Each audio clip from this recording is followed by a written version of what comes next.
क्रांतिदूत शंकर शाह जी, श्री रघुनाथ शाह जी, श्री हृदय शाह जी, श्री दलपत शाह जी, श्री टंटिया मामा जी, रानी दुर्गावती जी, रानी अहिल्याबाई जी, अवंतीबाई लोधी जी और रानी फूल कुंवर जी को मेरा नमन। ये एक ऐसी धरती है जहां इतने सारे वीर, इतने सारे महापुरुष रहे हैं। यहाँ आपकी एक बहुत खास संस्कृति है। आते वक्त मैं सोच रही थी कितनी सुंदर, प्राचीन और अनूठी संस्कृति है आपकी। मुझे याद है मेरी दादी जी इंदिरा जी कहती थी कि दुनिया से सबसे बढ़िया संस्कृति है, क्योंकि इसमें आपको प्रकृति से प्रेम सिखाया जाता है, आपको प्रकृति की सुरक्षा करना सिखाया जाता है, प्रकृति की पूजा करना सिखाया जाता है और प्रकृति पर निर्भर आप एक सादा जीवन जीते हैं। अथक मेहनत करते हैं, परिश्रम करते हैं, कर्मठता के आपके असूल हैं और पारंपरिक हुनर और कौशल के सहारे आप अपना जीवन चलाते हैं। साथ साथ प्रकृति को आप समृद्ध रखते हैं और मजबूत रखते हैं। देखिए, मैं अभी मणिया चौगान में गई थी। वहां पे मैंने पहली बार देखा ऐसी जगह को, और आप सबकी श्रद्धा उस जगह से जुड़ी है, वहां पे आपकी आस्था जुड़ी है। आदिवासी आस्था के गौरव का केंद्र है। मैं वहां गई तो मुझे बताया गया कि जो आपकी पगड़ी है, इससे आपका सम्मान जुड़ा हुआ है। मुझे बताया गया कि अगर कोई ऐसी बात होती है, मान लो किसी से ऋण ले लिया, चुका नहीं पा रहे हैं, तो आप पगड़ी रख के जाते हैं। तो ये बात मेरे मन में आई कि जब हम यहाँ चुनाव के समय आते हैं और हम आप सबसे बड़े बड़े वादे करके जाते हैं और कहते हैं कि हम ये करेंगे, घोषणाएं करते हैं, तो एक तरह से हम अपनी पगड़ी आपके सामने रखते हैं।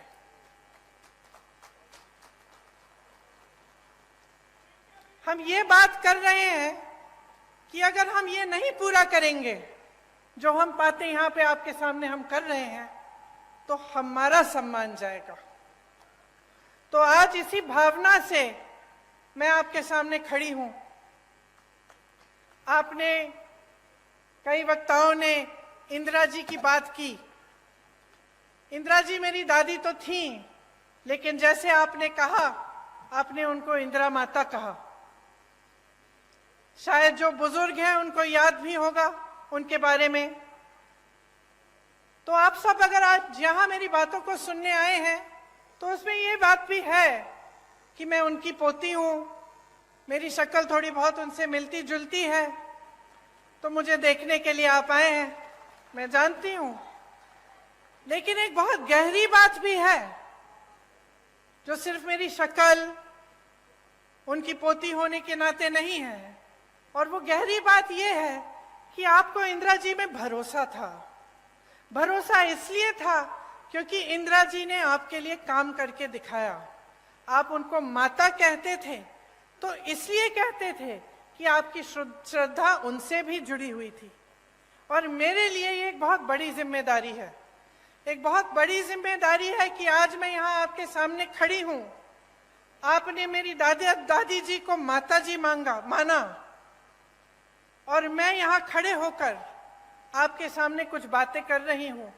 तो ये मेरी जिम्मेदारी बनती है कि मैं जो बात कहूँ आपसे, वो सच बात हो, वो सही बात हो, और वो आपके लिए ही बात हो, जो आपको आगे बढ़ा पाए, और जो काम इंदिरा जी ने शुरू किया था उसको आगे बढ़ाने वाली बात हो।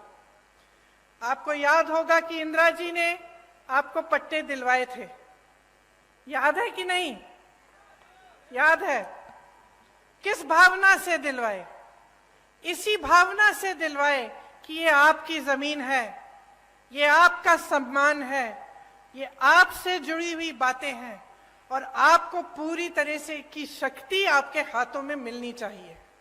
कांग्रेस पार्टी की यही परंपरा रही है, यही असूल रहे हैं और हम चाहते हैं कि जो संपत्ति है देश की, प्रदेश की, आपके जिले की, ये संपत्ति आपके हाथों में जाए। हम चाहते हैं कि आप मजबूत बने, आपकी शक्ति आपको मिले। और जब आप यहाँ पे चुनाव के बारे में बातें सुनने आते हैं, मेरी भी, अनेक अलग अलग पार्टियों के नेताओं की, तो आप हमेशा एक बात को अपने ध्यान में रखिए कि क्या ये लोग आपकी शक्ति आपके हाथों में देंगे कि नहीं देंगे।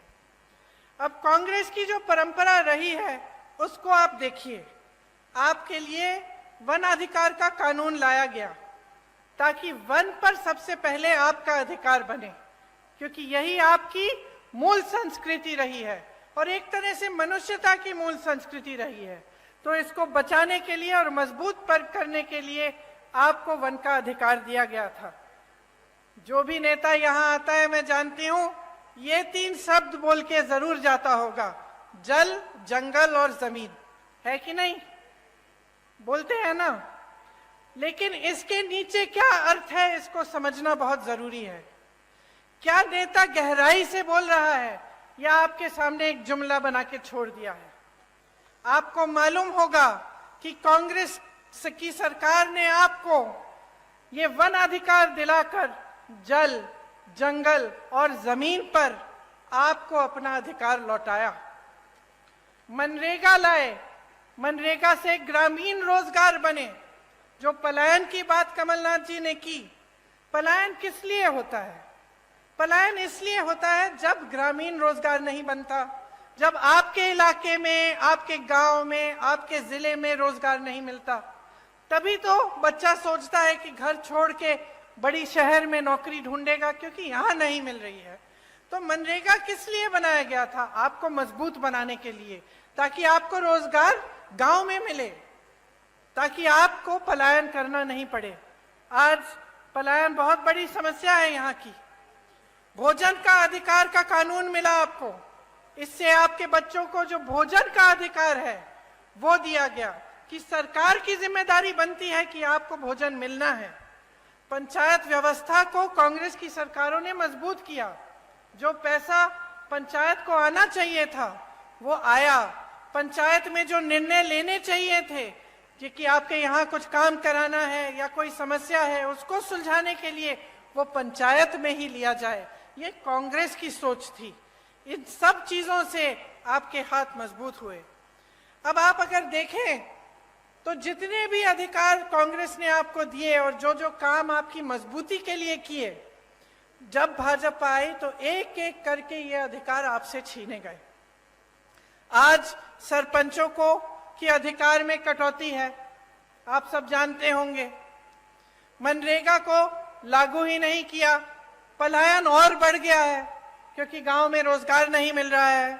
आपकी जमीनें छीनी जा रही हैं, आपको उपज के सही दाम नहीं मिलते, आप विरोध करते हैं, प्रदर्शन करते हैं तो आपके ऊपर गोलियां बरसाई जाती हैं। वन का अधिकार ही खत्म कर दिया। कमलनाथ जी ने आपको पट्टे दिए थे, आपको याद होगा उस 15 महीनों के सरकार में उन्होंने आपको पट्टे दिलवाए और ये काम भी इन्होंने रोक दिया है भाजपा ने। तो देखिए आपका जो समाज है, मेरी बहनें बैठी हुई हैं, आपका जो समाज है इसके साथ बहुत अत्याचार हुआ है। आपने देखे होंगे इतने सारे जो वीडियो वायरल हुए हैं। देश में प्रदेश में सबसे ज्यादा बच्चियों को यहीं पे मध्य प्रदेश में यहीं पे गायब हो रही हैं, सबसे ज्यादा बच्चियां। 1.5 लाख बच्चियां और महिलाएं गायब हो गई हैं इनके राज्य में। हर रोज 17 बलात्कार होते हैं। आप सोचिए बहनें, हर रोज जब आपकी बच्चियां बाहर निकलती हैं आपको डर लगता होगा कि आएंगी वापस कि नहीं, या कुछ हो तो नहीं जाएगा। ये सरकार चल रही है उज्जैन की घटना तो आपने देखी ही है। और आदिवासी जनों पर, आप पर जो अत्याचार बरसाए जा रहे हैं, उनका अब कोई मुकाबला नहीं है। पूरे देश में मध्य प्रदेश उनमें नंबर 1 हो गया है। तो देखिए, यहाँ की जो परिस्थितियां हैं वो मुश्किल होती चली जा रही हैं। आपको रोजगार नहीं मिल रहा है, आपको वन पर अधिकार नहीं मिल रहे हैं, यहाँ पे अत्याचार बढ़ रहे हैं, तो पलायन तो होगा ही ना। ये देखकर इतना दुख होता है कि ऐसे बड़े बड़े शहीदों की धरती पर यहाँ से लोग छोड़ के जा रहे हैं रोजगार लेने के लिए, और यहाँ पर रोजगार आपके लिए पैदा नहीं कर रहे हैं। 18 सालों से भाजपा की सरकार है, रोजगार के मौके नहीं बने, सिर्फ लूट में व्यस्त रहे हैं ये लोग। जिस तरफ आप देखें वहां घोटाला ही घोटाला, और जब चुनाव आता है आपका ध्यान भटकाया जाता है, धर्म की बातें हो जाती हैं और इधर उधर की बातें होती हैं जिससे आपके जज्बात जुड़े होते हैं। तो बहनों, आपको बहुत सतर्क रहना पड़ेगा, आपको समझना पड़ेगा कि इधर उधर की बातों से सिर्फ आपका ध्यान भटकाया जाता है। और सबसे जरूरी बात यह है कि यहाँ पर महंगाई कैसे कम होगी, आपके लिए रोजगार कैसे बनेगा, आपकी संस्कृति का बचाव कैसे होगा, और आप यहाँ पर विकास कैसे आएगा ताकि आप यहाँ पे आगे बढ़ पाएंगे। यहाँ पे तेंदुपत्ता के बहुत सारे मजदूर हैं, आप जानते ही हैं, मुझसे अच्छी तरह जानते हैं कि कितना शोषण हो रहा है। तेंदुपत्ता चुनने का काम करने वाले भाई बहन दिन भर काम करते हैं, सुबह निकलते हैं, शाम तक, सूरज के ढलने तक तेंदुपत्ते को चुनते हैं, बहुत मेहनत करते हैं, एक एक पत्ती की गड्डी बनाते हैं, फिर उसे ले जाकर बेचते हैं। महिलाएं पत्ता बेचने जाती हैं और देर रात तक नहीं लौटती, लेकिन इन्हें क्या सही दाम मिल रहा है तेंदुपत्ता का? आप बताइए। तेंदुपत्ता बोनस में भी भ्रष्टाचार किया हुआ है, अभी तक नहीं मिला। किस किस को मिला है बोनस? तो मिलेगा कैसे जब भ्रष्टाचार किया है इसमें? आप सोचिए, हर जगह भ्रष्टाचार कर रहे हैं। आपकी महिलाएं जाके तेंदुपत्ता रोज उसका काम करती हैं, उसको चुनने का काम करती हैं, सुबह से शाम तक काम करती हैं, रात को घर आती हैं, और बोनस में ये भ्रष्टाचार करते हैं, पैसे ये बनाते हैं, आपको सही दाम नहीं मिलता। आपको मालूम है कि छत्तीसगढ़ में 4000 रुपए मिलता है तेंदुपत्ता का दाम। यहाँ को धान का बोनस नहीं दिया। छत्तीसगढ़ में जहां कांग्रेस की सरकार है वहां सबसे ज्यादा धान का दाम मिल रहा है पूरे देश भर में। ये काम कर रही है कांग्रेस की सरकार। ये तेंदुपत्ते पर बोनस देने का काम किसने शुरू किया था आपको मालूम है? इंदिरा माता ने किया था शुरू, उन्होंने शुरू किया था। जब वो यहाँ आई और उन्होंने देखा कि यहाँ की महिलाएं इतनी मेहनत कर रही हैं, तो उनको लगा कि आपकी मदद होनी चाहिए। आज बोनस का पैसा जैसे आप कह रहे हैं नहीं मिलता है, आपको चप्पल दे रहे हैं, छाते दे रहे हैं, जूते दे रहे हैं, बोनस का पैसा नहीं दे रहे हैं। उसमें कमीशन होगा, ठीक है, सही बात कह रहे हैं आप, बिल्कुल। लेकिन आपके सम्मान की क्या बात है? आपके सम्मान की क्या बात है? क्या जूता, चप्पल, छाते से आपका सम्मान जुड़ा है? आप मेहनत करते हैं, क्या आपको अपनी मेहनत की कमाई नहीं मिलनी चाहिए? क्या आपकी मेहनत में आपका सम्मान नहीं है? तो ये जो है, ये सोच है ना, इसी के बारे में आपको बताना चाहती हूं। एक तरफ कांग्रेस की सोच, आपकी सम्मान, आपका सम्मान, आपकी संस्कृति, आपकी परंपराएं को आगे बढ़ाने वाली सोच, और उसके बारे में मैं और बताऊंगी आपको कि कैसे छत्तीसगढ़ जैसे प्रदेश में कैसे कैसे काम हो रहे हैं।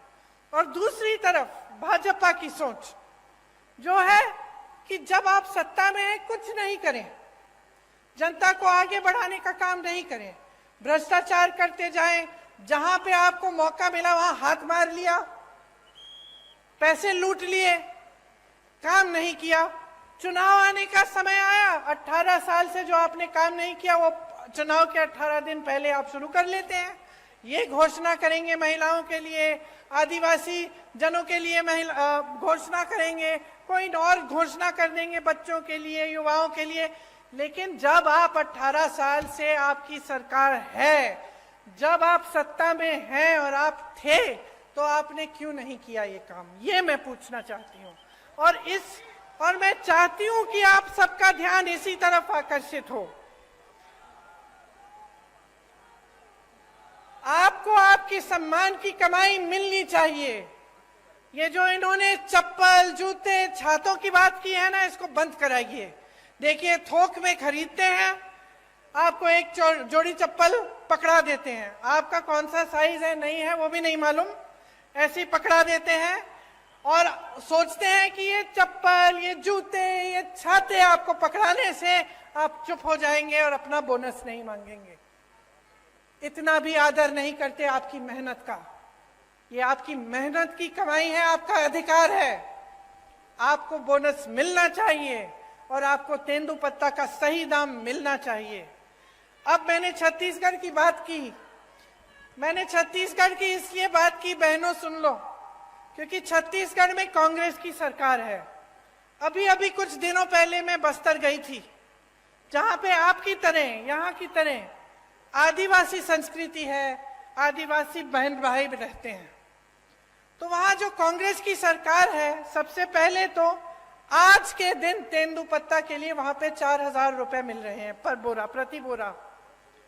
आदिवासी क्षेत्र को उन्होंने एक ब्रांड बना दिया है, मतलब पूरी दुनिया में जाना जाता है बस्तर की ये आदिवासी क्षेत्र है, एक ब्रांड है। वहां पे बड़े बड़े मिलेट के प्रोडक्शन के प्लांट लगा दिए हैं, ताकि वहां की जो उपज है उसमें से ऐसी ऐसी चीजें बनी जो पूरी दुनिया में, पूरे देश भर में पहुंच सके। वहां कोदा, कुटकी, रागी, ज्वार जो उगता है, उसमें से ऐसी ऐसी चीजें बनाई हैं जो दिल्ली की बड़ी बड़ी दुकानों में बिक रही हैं। अच्छा, वहां इंग्लिश मीडियम स्कूल खोले हैं अपने आदिवासी बहन भाइयों के लिए। वहां की ये नीति है कि आदिवासी पाठशालाएं बनाई हैं जिसमें आपकी संस्कृति सिखाई जाती है। गौठान में रोजगार बनाए हैं, ताकि जो मेरी बहनें हैं, मैं आपको बताना चाहती हूँ, जो काम कांग्रेस की सरकार ने छत्तीसगढ़ में किया, मैं गई थी काम को देखने के लिए। वहां मैं कुछ महिलाओं से मिली, वहां जो स्वयं सेवा समूह है उनके गौठान हैं, और मैंने पूछा कितना कमा रही हो बहन?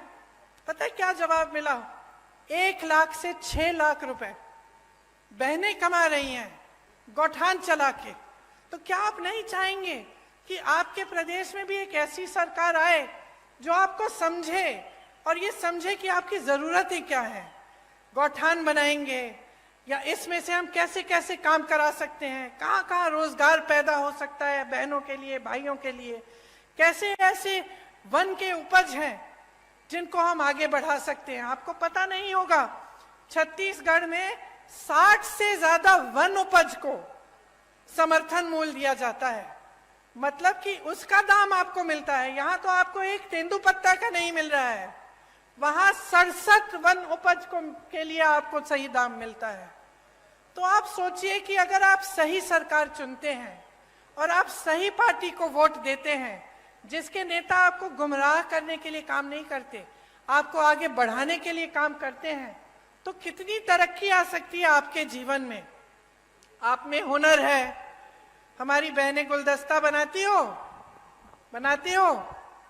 खिलौने बनाते हो, पेंटिंग बनाते हो, मूर्तियां बनाते हो, हुनर है ना, कला है और आपकी अपनी है। अब इसको लेकर अगर देश भर में, दुनिया भर में आप इसको भेज सकते हैं और इसके जरिए आप कमा सकते हैं, तो आपके लिए कितना अच्छा होगा। और यही काम हमारी सरकारें करके दिखा रही हैं, छत्तीसगढ़ में कर रही हैं, राजस्थान में कर रही हैं।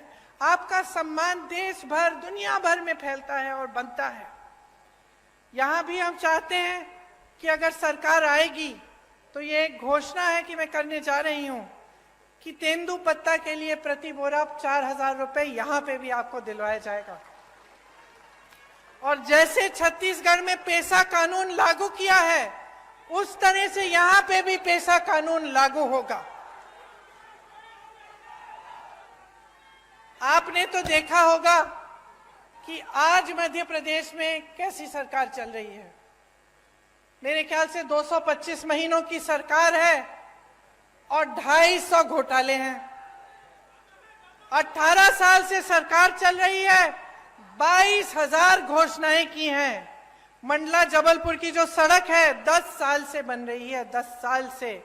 पहले 4 लेन की बन रही थी, अब 2 लेन की बन रही है, लेकिन 10 सालों में बना नहीं पाए। वही मैं कह रही हूं, ढंग से नहीं बनी है। आप आ जाइए ना मंच पे।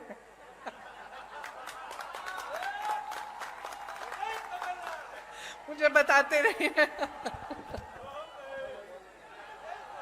यहाँ की सड़क की तो ये स्थिति है कि गडकरी जी जो मंत्री हैं, जो सड़क बनवाते हैं, उनको आकर माफी मांगनी पड़ी आपके सामने। ये बात है, आप सोचिए। इतने सारे घोटाले, बच्चों के पोषण में घोटाला, मिड डे मील में घोटाला, सर्व शिक्षा अभियान में घोटाला, स्कॉलरशिप में घोटाला, भर्ती परीक्षाओं में घोटाला। तो बच्चों का भविष्य क्या है? आप बताइए बहन, आप ऐसे कर रही हैं, क्या भविष्य है? आप अपनी बच्चों के लिए मेहनत करती हैं कि नहीं? मेहनत करती हैं, मेहनत से उनका पालन पोषण करती हैं। तमाम दुनिया भर की समस्याएं होती है, लेकिन माँ बाप क्या चाहते हैं कि बच्चों की परवरिश ठीक ढंग से हो, बच्चे आगे बढ़े।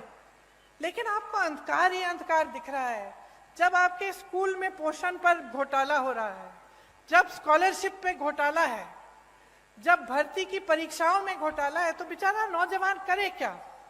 स्कूल करता है, पढ़ाई करता है, अच्छे अच्छे अंक भी लाता है, आगे जाकर फीस भरता है, ट्यूशन करेगा, भर्ती परीक्षा के लिए तैयारी करेगा बेचारा।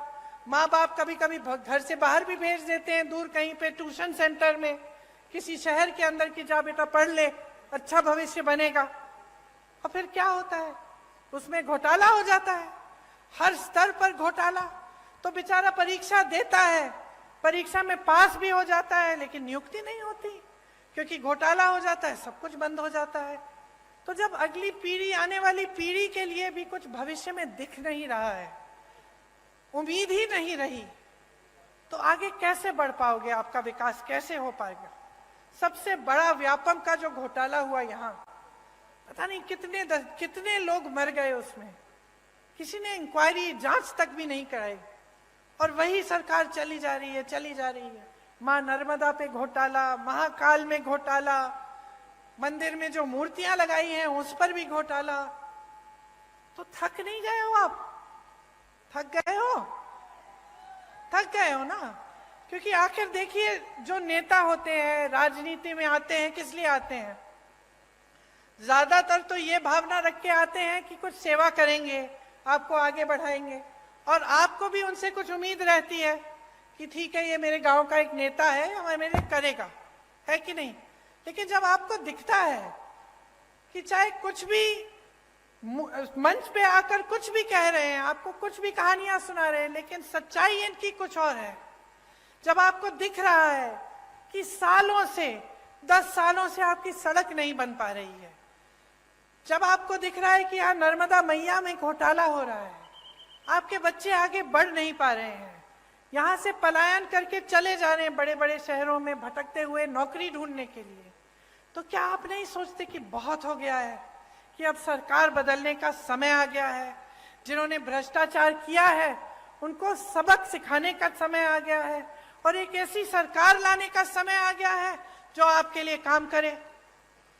मैं तो ये भी नहीं कह रही हूं कि मेरी बातों पर चलो, अपना अनुभव होगा ना आपका।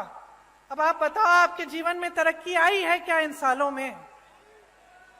जो छोटे दुकानदार हैं, छोटे उद्योगपति हैं, क्या आपका बिजनेस बढ़ा है? नहीं बढ़ा। जो किसान बैठे हैं, उनकी खेती, क्या उससे खेती से उम्मीद रख सकते हैं कि उनको सहायता मिलेगी सरकार की, कि रोजगार बनेंगे और मजबूत, कि कमाई अच्छी होगी? क्या उम्मीद रखते हो आप? और महंगाई कितनी बढ़ी है आप बताओ? महंगाई को कम करने का काम किया है इन्होंने? नहीं किया। आज देखिए क्या कह रहे हैं आपको, कि आपको सिलेंडर देंगे 500 रुपए में, कह रहे हैं। अच्छा बहनों, आप में से कितनों के नाम में सिलेंडर है आज? नहीं है ना? परिवार के नाम में होगा सिलेंडर। अब जब आप सिलेंडर लेने जाती हैं तो क्या होता है, आप सोचती हैं कि चलिए अपने नाम में बदलवा दें, क्योंकि उन्होंने कहा है सिर्फ महिलाओं को मिलेगा। आप सोचती हैं कि चलो परिवार का सिलेंडर है, अपने नाम में डलवा दें। और जब डलवाने के लिए जाते हैं तो कितना मांगते हैं आपसे? 4000 रुपए। तो पहले कहते हैं कि आपको मुफ्त में से, मतलब आपको 500 रुपए में सिलेंडर दे रहे हैं। ठीक है, उनको अच्छी तरह मालूम है कि ज्यादातर परिवारों का सिलेंडर महिलाओं के नाम नहीं है। फिर आप जब बदलने जाते हैं तो आपसे 4000 रुपए मांगते हैं। और इसके ऊपर भी सोचिए, देखिए कांग्रेस की जब सरकार थी आपको 60 रुपए में राशन मिलता था कि नहीं मिलता था? और 425 रुपए में सिलेंडर मिलता था। इसका मतलब है कि 485 रुपए में आपको राशन भी मिल जाता था, सिलेंडर भी मिल जाता था। सच बात है। अब इन्होंने आपसे कहा कि चलो सिलेंडर हम आपको 500 में दे देते हैं, राशन आपको मुफ्त दे रहे हैं। ठीक है, और सिलेंडर आज तक, जब तक इन्होंने 500 की बात की, इतने सालों से इनकी सरकार चल रही थी, तो आपको कितने का मिलता था? 1125 रुपए का। तो हम दे रहे थे आपको 485 रुपए में सिलेंडर और राशन। इनके मुफ्त के राशन के साथ आपको 1125 में सिलेंडर मिल रहा था। तो नुकसान किसका हो रहा था? तो इन्होंने तो मार्केटिंग अच्छी कर ली, अभी भी कर रहे हैं। महिलाओं को 500 में सिलेंडर मिल जाएगा, मुफ्त में आपको राशन मिल रहा है। लेकिन असलियत क्या है, इसको पहचानो। नुकसान अभी भी आपका हो रहा है। देखिए आपके बच्चे बीमार पड़ते हैं, दवाई खरीदनी पड़ती है, दुकान जाते हो, महंगी महंगी दवाइयां, दवाई पे जीएसटी है। आपके छत में से पानी गिर रहा है, छत को ठीक करना है, सीमेंट, कुछ भी आपको जिस चीज का इस्तेमाल करना होता है वो महंगा हो गया है, उस पे जीएसटी है। मेरे किसान भाई बहन, डीजल पे, पेट्रोल महंगा, डीजल महंगा, जो भी आप इस्तेमाल करते हैं उस पे जीएसटी है। तो कैसे गुजारा कर रहे हैं? कभी मैं सोचती हूँ, मुझे समझ में ही नहीं आ रहा गुजारा कैसे कर पा रहे हो। एक तरफ रोजगार बंद है, बना ही नहीं रहे हैं। जहां से बनते थे बड़े बड़े पीएसयू, वो तो सारे इन्होंने अपने बड़े बड़े दोस्तों को बेच दिए। छोटे उद्योगों से रोजगार बनते थे, खेती से बनते थे, सब बंद कर दिया। मनरेगा बंद कर दिया, ग्रामीण रोजगार बंद कर दिया। छोटे छोटे उद्योग, दुकानदार इतने त्रस्त और परेशान है, खुद कमा नहीं पा रहे हैं, रोजगार कहां देंगे? एक तरफ रोजगार बंद, दूसरी तरफ महंगाई इतनी बढ़ चुकी है, ऊपर से अत्याचार लादे जा रहे हैं आप पे। तो आप गुजारा कैसे करते हैं? आप सुबह जब उठते हैं तो कैसे सोचते हैं कि चलो एक और दिन हम निकाल लेते हैं, चलते हैं हम तेंदू पत्ते को चुनने के लिए, शायद कुछ कमाई हो जाए। क्या ये सही है जो आपके साथ हो रहा है? क्या ये सही है? जोर से बोलो। सही नहीं है, क्योंकि हम सब जो यहां खड़े हैं आपकी वजह से खड़े हैं। जितने भी नेता हैं, हमारी पार्टी के हों, किसी और पार्टी के हों, उनको बनाने वाले आप हैं। आप सत्ता नहीं दोगे ना, आप वोट नहीं दोगे, तो हिम्मत है किसी की इस स्टेज पे आने की, इस मंच पे खड़े होने की? तो शक्ति किसकी है? जोर से बोलो, शक्ति किसकी है? वोट किसका है? तो इस्तेमाल करो इस शक्ति को। आंख मत बंद करो, जागरूक बनो, अपनी शक्ति को समझो, इसे पहचानो। ये जो खेल खेले जाते हैं आपके साथ, इनको देखो, कितने पद खाली हैं सरकार में। आप कहीं भी किसी भी स्तर पर देखिए, पद खाली पड़े हैं, लेकिन यहाँ के नौजवान बेरोजगार हैं। क्यों? पद पड़े हुए, पद दो, भरो उनको। नहीं, आप भर्ती के घोटाले करते हैं, भरना नहीं चाहते। आप स्वास्थ्य की व्यवस्था में देखिए, 70,000 शिक्षकों के पद खाली हैं। स्वास्थ्य व्यवस्था में हर स्तर पर 90% से ज्यादा पद खाली हैं। ये मंडला में आपका अस्पताल नहीं है आज तक। 18 सालों से सरकार है, आपको दूर दूर जाना पड़ता है जब आप बीमार पड़ते हैं। क्यों? ये सरकार तो आपने बनाई है।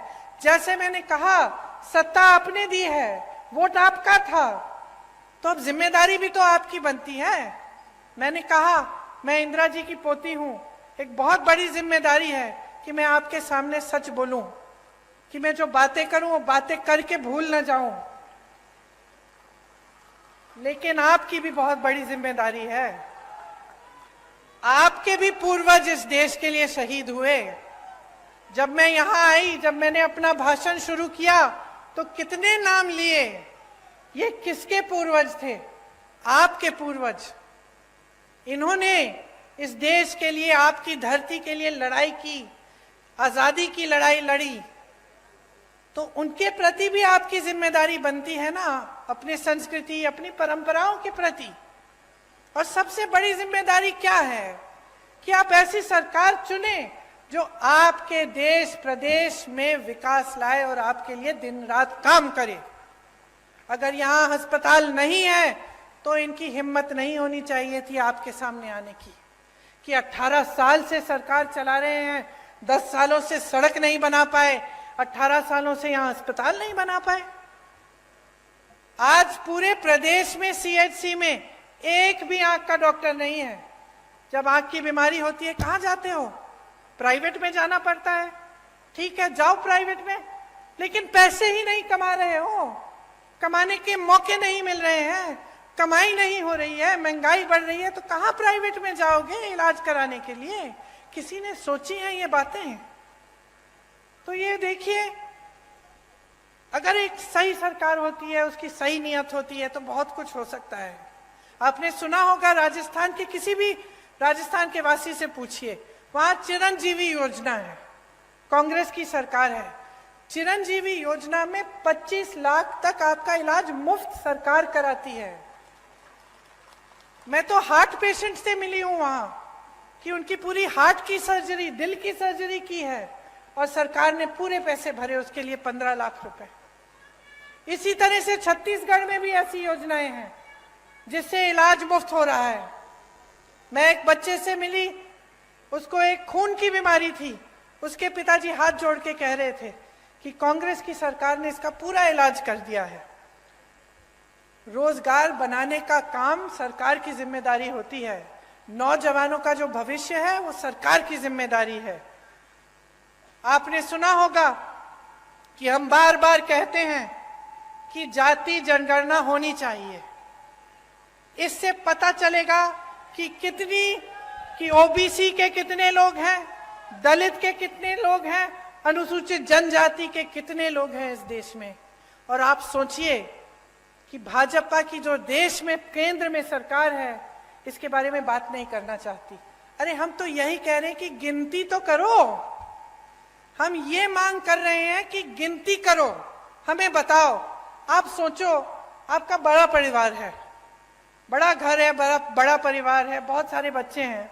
अगर आपको मालूम ही नहीं कि कितने लड़के हैं, कितनी लड़कियां हैं, कितने बच्चे स्कूल जाने लायक हैं, कितने बड़े हैं, छोटे हैं, तो आपको ये जो गिनती है ये करनी जरूरी होती है कि नहीं होती है? कि आप जा रहे हो दुकान, कुछ खरीदना चाहते हो उनके लिए, तो जानना तो जरूरी है ना कि बहुत बड़ा परिवार है भाई, वो चाचा जी के 3 बच्चे हैं और मामा जी के 4 बच्चे हैं। जरूरी है कि नहीं? घर में जरूरी होता है अगर बड़ा परिवार होता है या बड़ा गांव होता है। अब हम कह रहे हैं देश में गिनती करो, हमें बताओ पिछड़ी जाति के कितने हैं, अनुसूचित जाति के कितने हैं, दलित कितने हैं, अनुसूचित जनजाति के कितने हैं। गिनती करो, तभी हमें पता चलेगा कि इनके साथ सही न्याय हो रहा है कि नहीं हो रहा है। क्योंकि आज न्याय नहीं हो रहा है। बिहार में ये गिनती की गई जिसे जनगणना कहते हैं, क्या पता चला? 84% लोग ओबीसी, दलित और अनुसूचित जनजाति के हैं, ये पता चला। अब जब देखा कि पद कितने कितने लोगों के पास है, बड़े बड़े पद, चाहे अधिकारी हो चाहे किसी भी क्षेत्र में हो, तो पता चला कि कहीं नहीं है। जिन लोगों की आबादी ज्यादा है उनको पद नहीं मिल रहे हैं, उनको मौके नहीं मिल रहे हैं। तो जब हम कहते हैं कि जाति जनगणना करो, हम सिर्फ ये कह रहे हैं कि भाई गिनती करो ताकि न्याय हो सके, ताकि जितने ओबीसी हैं उनको न्याय मिल सके, जितने अनुसूचित जनजाति के लोग हैं उनको न्याय मिल सके। जब हम नौकरियों की बात करते हैं, रोजगार की बात करते हैं, आरक्षण की बात करते हैं, तो ये सब हो सके। लेकिन ये सरकार इतना भी नहीं करना चाहती। ये इतना भी नहीं करना चाहते। कहते हैं कि हम ये कह रहे हैं क्योंकि हम जनता और समाज को बांटना चाहते हैं, इसलिए। लेकिन हम इसलिए कह रहे हैं क्योंकि हम न्याय दिलवाना चाहते हैं, और ये इसलिए नहीं कर रहे हैं क्योंकि ये न्याय नहीं दिलवाना चाहते हैं। आज किसान परेशान है, यहाँ के मेरी आदिवासी बहन भाई परेशान हैं, नौजवान परेशान हैं। तो आप सोच समझ के अपना वोट डालिए, क्योंकि इस वोट से आपके अगले 5 साल तय होंगे। आपके बच्चों का भविष्य क्या होने वाला है वो तय होगा। 1.5 साल में कांग्रेस पार्टी ने यहाँ कितने काम किए? 15 महीनों में 27 लाख किसानों का कर्ज माफ किया, सामाजिक सुरक्षा का पेंशन 600 रुपए किया, 1 करोड़ परिवारों को 100 रुपए में 100 यूनिट की बिजली दिलवाई, 1000 गौशालाएं बनाई, 12,000 बर्तन बैंक बनाए, ओबीसी आरक्षण को 14% से 27% तक बढ़ाया। कांग्रेस की सरकार आपके लिए काम करके दिखाती है।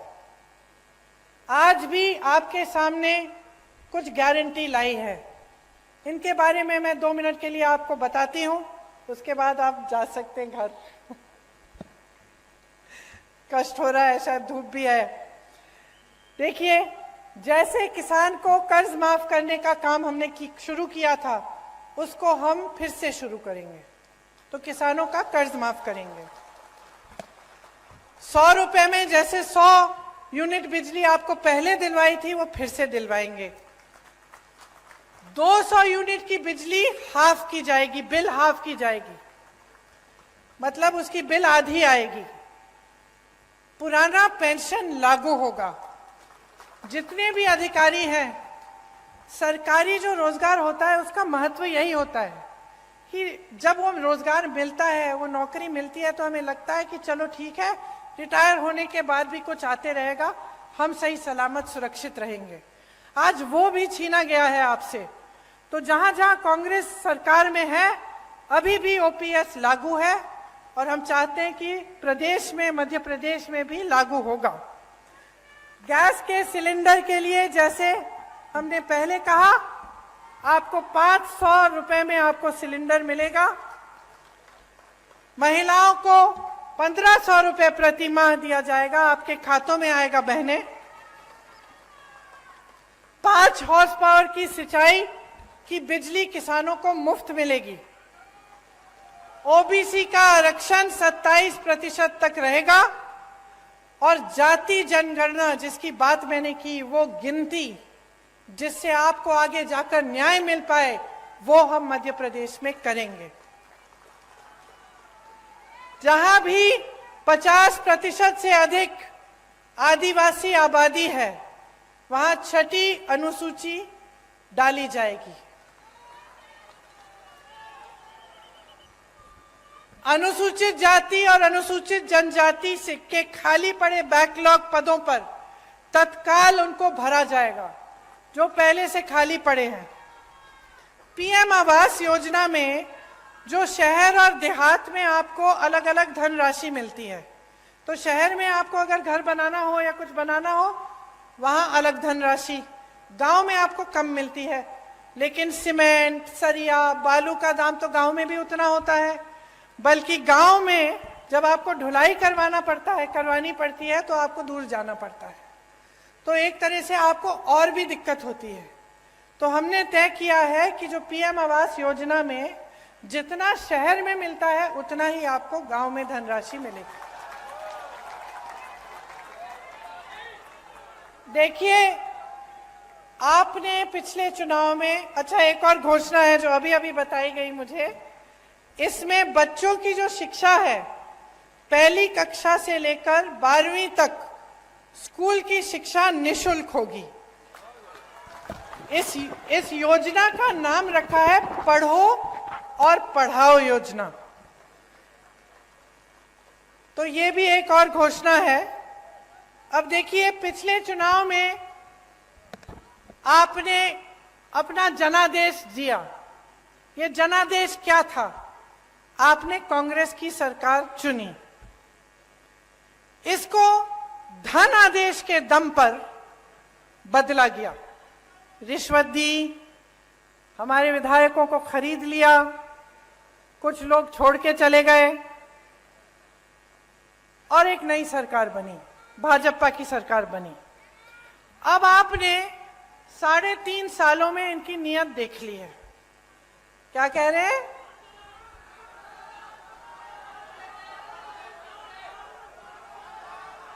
सुनाई नहीं दे रहा ठीक से, मुझे बताइए। हाँ जी, कमलनाथ जी आइए। आप सब जानते हैं कि कांग्रेस की सरकार किसानों की हितैषी है। मैं यहां नहीं बोल रहा, पर मैं आपको एक आश्वासन दे सकता हूं कि आप निराश नहीं होंगे।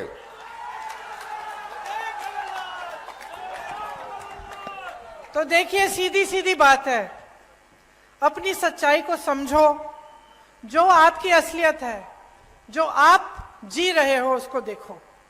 सुबह से शाम तक काम करते हो, मेहनत करते हो, क्या रोजगार नहीं मिल रहा है, महंगाई है, परेशान हो, जीवन में क्या तरक्की आई है, नहीं आई है।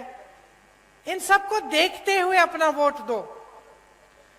जो नेता है आपके सामने, उसकी नीयत समझो। जो पार्टी घोषणा कर रही है, उसका रिकॉर्ड देखो।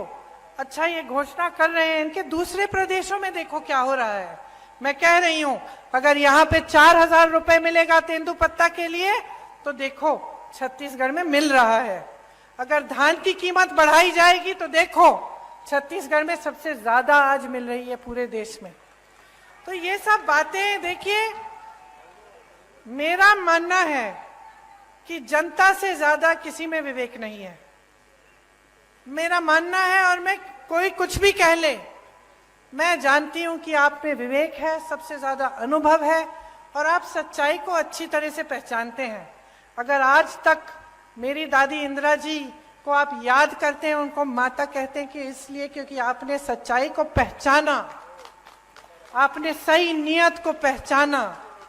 जो आपके लिए दिन रात काम करने के लिए तैयार था, उसको आपने देखा, आपने उन्हें आगे बढ़ाया, उन्होंने आपको आगे बढ़ाया। यही रिश्ता होना चाहिए नेता और जनता में, आप में और हम में। तो इसलिए आज यहां खड़े होकर मैं वोट नहीं, आपकी जागरूकता मांगती हूं आपसे। जागरूक बनो।